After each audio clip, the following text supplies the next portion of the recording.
Olá a todos, bem-vindos ao Arte de Matemática, eu sou o Nicolas, e nesse mais novo vídeo da nossa série sobre trabalho, eu vou apresentar para vocês outro tipo de trabalho muito recorrente no nosso dia a dia em estudos de física, que é o trabalho de uma força elástica, ok? Então, primeiramente nesse vídeo, como eu não efetuei um vídeo explicando o que que é uma força elástica por si só e a lei que descreve esse fenômeno, eu vou fazer uma pequena parêntese e explicar primeiramente o que é uma força elástica.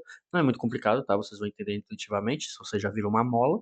E depois eu vou apresentar a noção de trabalho, que nesse caso específico é um pouquinho mais complicado do que os vídeos anteriores, ok? Então é por isso que ela merece um vídeo por si só, ok? Então, o que seria uma força elástica? A força elástica, ela provém de uma força que tem uma memória. Então, por exemplo, se vocês pensam numa mola e vocês estendem essa mola e soltam a mola, vocês sabem que a mola ela vai voltar, né, vai fazer o famoso boing, né, que a gente descreve o barulho como um boing, então ela vai voltar, né. Então vocês sabem que uma mola, ela tem uma elasticidade, vocês conseguem puxar ela e ela volta, né, ela tem uma deformação que volta para o lugar.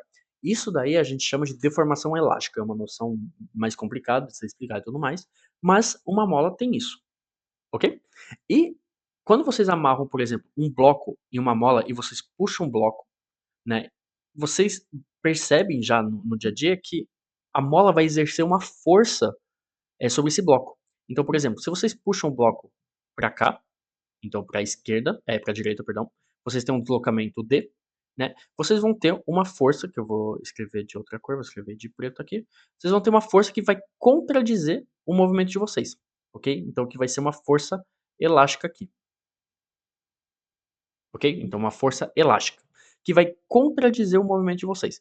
Por que a gente chama isso de força elástica e não uma força de tensão, que é de uma corda, por exemplo? Porque a gente supõe que a corda ela não é deformável, ok? Então, que a tensão vai ser sempre constante aqui.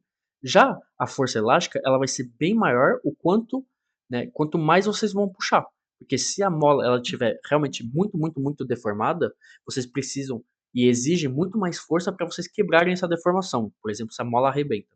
Então, essa força elástica aqui, vocês já entendem que ela não é constante, ok? Então, você já começa a entender que a noção de trabalho vai ser bem mais complicada. Porque o que eu falei nos vídeos anteriores é que a fórmula F escalar D, né, então a força escalar o deslocamento, ela funciona se F é uma força constante. E a força elástica não é uma força constante, ela depende da deformação da mola, porque ela depende de uma constante. Beleza? Então vocês percebem que se vocês puxarem para então pro lado positivo de x, né, obviamente se x for esse eixo aqui, a força vai ser negativa, ok? Se vocês empurrarem, a força vai ser positiva. Beleza? Esse fenômeno ele é descrito como a lei de Hooke, ok? Então eu vou escrever para vocês a lei de Hooke. Então Hooke era um cara, né, era um científico que descobriu essa lei, ok? Então, opa, pelo zoom aqui. Então temos a lei de Hooke e a lei de Hooke nos diz o quê? Ela diz que a força elástica, então F de EL, ela vale menos K, ok? Então o K é o que a gente chama de uma constante elástica. De onde que vem essa constante elástica? Ela depende do material, ok? Então é uma constante bem complicada. Então, que nem o atrito seco, a gente vai ter uma constante que vai ser dada nos nossos exercícios por enquanto, ok? Então vai ser menos K vezes D, vetorial. Por que o menos? Porque vocês viram que ela sempre vai contradizer o deslocamento. Se o deslocamento vai positivo, a força vai ser negativa. Se o deslocamento é negativo, a força vai ser ter um símbolo menos aqui, para, né, inverter o sentido. Ok? Uma forma de vocês verem essa força, que é a força comum, é ela em projeção em x. Ok? Porque vocês veem que a força elástica, obviamente, se o exercício não for muito complicado, vai ser sempre em projeção em x. Então, muitas vezes vocês veem a força elástica, então, Fx, que vai ser igual a menos k vezes x, porque o deslocamento é x. Ok? Obviamente, isso se a origem for zero, né? Porque se a origem, por exemplo, for em x0, ok? Então a gente tem que contar que a origem não é em zero, então a gente vai fazer uma translação, né? Uma função de translação. Então vamos ter que fx vai ser igual a menos k, x menos x0, ok? Então essa primeira fórmula é se a origem é zero, que normalmente é o caso, porque a gente não gosta de complicar muito, mas caso a origem não seja zero, vocês têm que contar essa translação. E como vocês fazem uma translação num gráfico para direita, vocês têm que fazer uma transação negativa. Então vocês têm que tirar o valor inicial. Então temos x menos x0. Beleza? Então isso daqui é a lei de Hooke, é a nossa força elástica.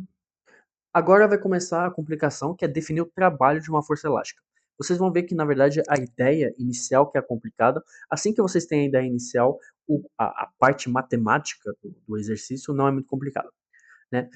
Eu disse para vocês que a força elástica não é constante, e isso é uma verdade. Ela não é constante, né? A força elástica aqui não é a mesma que aqui, porque aqui está bem mais deformado do que aqui, ok? Como é que a gente matematicamente contradiz isso? A gente faz o cálculo do trabalho em vários segmentos minúsculos, ok? Então, a gente pega um segmento, começa aqui e termina aqui, e depois, logo depois a gente começa aqui e termina aqui. Então, obviamente, eu estou fazendo bem grande, né? Vocês pensam que isso é minúsculo, minúsculo, minúsculo, então a gente vai ter aqui um delta x, ok? Então, vamos ter um delta x1, aqui vamos ter um delta x2, ok? Etc, etc, etc. E, obviamente, se o espaço for bem pequeno, a gente pode considerar que a força elástica é constante. Então a gente pega vários segmentos pequenininhos e depois a gente vai somar tudo, porque em cada partezinha a gente considera que ele é constante. E depois a gente só soma tudo. Então essa é a ideia que é complicada. Então essa ideia matematicamente seria o quê? A gente vai pegar então o nosso trabalho elástico, ele vai ser igual a uma soma de menos F xj. Então vai ser o quê? Vai ser menos por causa da lei de Hooke, né? Então eu tenho que contradizer aqui. Fxj, então seria a nossa força em projeção em x de cada segmento. Então seria f de x1, f de x2. E essa força aqui, então f de xj, vai ser a nossa força constante vezes o nosso ΔX. Vocês sabem que um trabalho é uma força vezes um deslocamento. Então aqui temos uma soma de trabalhos minúsculos, ok? Então trabalhos dentro de segmentos bem pequenininhos, ok? E a ideia é realmente transformar esses segmentos realmente bem pequeno. Essa operação é chamada de transformar em somas infinitesimais, ok? Então vocês sabem que aqui a gente chama essa soma de, né, somatória seria é, uma soma de mais espalhada assim, né? Uma soma descontínua, ok? Então a gente soma segmentos descontínuos, né? E se a gente quiser dar uma continuidade para isso, a gente chama de soma infinitesimal. E o que que é uma soma infinitesimal em matemática? É basicamente uma integral. Ok? A definição de uma integral no sentido de Riemann, que é minha série de cálculo integral também, caso vocês não acompanhem minha série de matemática, é literalmente uma soma onde a gente acaba diminuindo o espaço minusculosamente e a gente vai estender esse espaço a zero. Ok? Então, o nosso trabalho elástico, no final vai ser então uma integral de xi, então vai ser o nosso segmento inicial, o nosso ΔX inicial até o nosso final, então xj, né? Vou falar f, né? F de final. Então, f de final de menos fx dx. Ok? Então agora temos uma integral. E uma integral a gente sabe calcular mais facilmente do que uma soma. Né? Então a gente traduz isso, então vai ficar o trabalho da força elástica. Vai ser igual então a integral de xi a xf, então de menos kx dx. Ok? Então k é uma constante, ele vai sair. Então vai ficar a integral de xi a xf de x dx. Vocês sabem que isso daqui vai ser uma primitiva de x ao quadrado sobre 2 avaliado nesses pontos. Então no final, o cálculo, né, vou deixar para vocês treinarem no cálculo de integral, vai ficar igual a menos 1 sobre 2 k vezes xf ao quadrado menos xi ao quadrado. Então aqui temos o nosso trabalho de uma força elástica. Ok? Então vocês viram que a fórmula em si, ela não é muito complicada, só que a noção que vocês têm que ter atrás disso, então de onde que vem essa fórmula, é um pouquinho mais complicada. Vocês têm que lembrar que a força vezes um deslocamento funciona para forças constantes, a força elástica não é constante, então a gente força ela a ser constante, pegando pequenos segmentos e depois fazendo uma integral, porque a gente soma tudo isso de uma maneira infinitesimal. Então aqui temos o nosso trabalho. Ok? Vocês percebem que o trabalho tem uma força negativa de acordo com a lei de Hooke. Beleza? Então, obviamente, dependendo do sentido da deformação, se a gente está contraindo ou puxando, vai mudar o símbolo do trabalho. Então agora vamos fazer o nosso exemplo um pouquinho simples, né? Então a gente supõe que a gente joga um bloco de massa 0,40 kg, né? A gente joga ele a uma velocidade de 0,5 metros por segundo, obviamente a superfície sem atrito, sem aderência, sem nada, sem arrasto.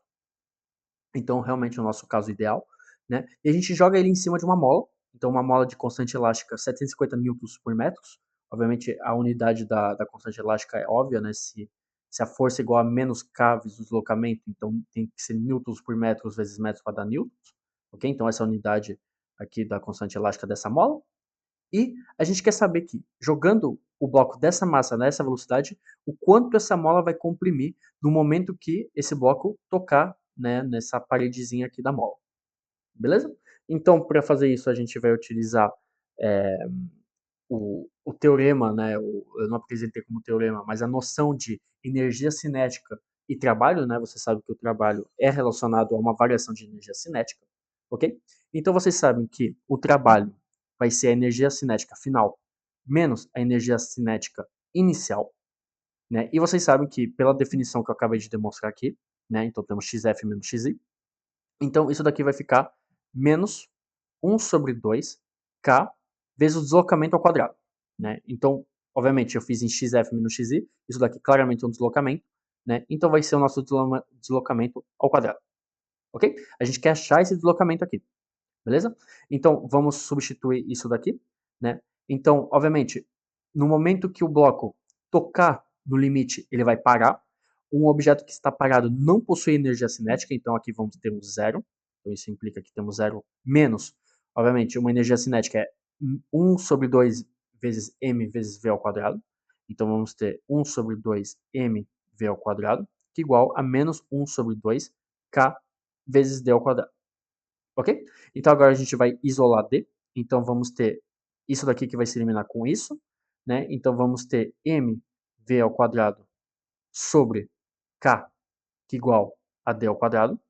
Então, obviamente, D vai ser igual a v vezes raiz de m sobre k. Ok? Então aqui a gente achou a fórmula do nosso deslocamento. E agora vocês aplicam. A gente tem a velocidade, a gente tem a massa, a gente tem a constante elástica. Então vocês vão achar um valor, né, de 1,2 centímetros. Ok? Então vocês viram que aqui, obviamente eu podia usar a expressão do trabalho, só que eu usufruí da definição que o trabalho é uma noção de variação de energia cinética. Ok? Então com a energia cinética eu consegui achar o nosso resultado. Então a mola vai se comprimir de 1,2 centímetros. Ok? Então esse foi o vídeo de hoje, eu espero que vocês tenham gostado. Lembre-se, a parte mais importante realmente é lembrar que a força elástica não é constante, então a gente tem que dividir ela em pequenos segmentos, e assim as coisas funcionam muito bem. Ok? Então muito obrigado por ter assistido.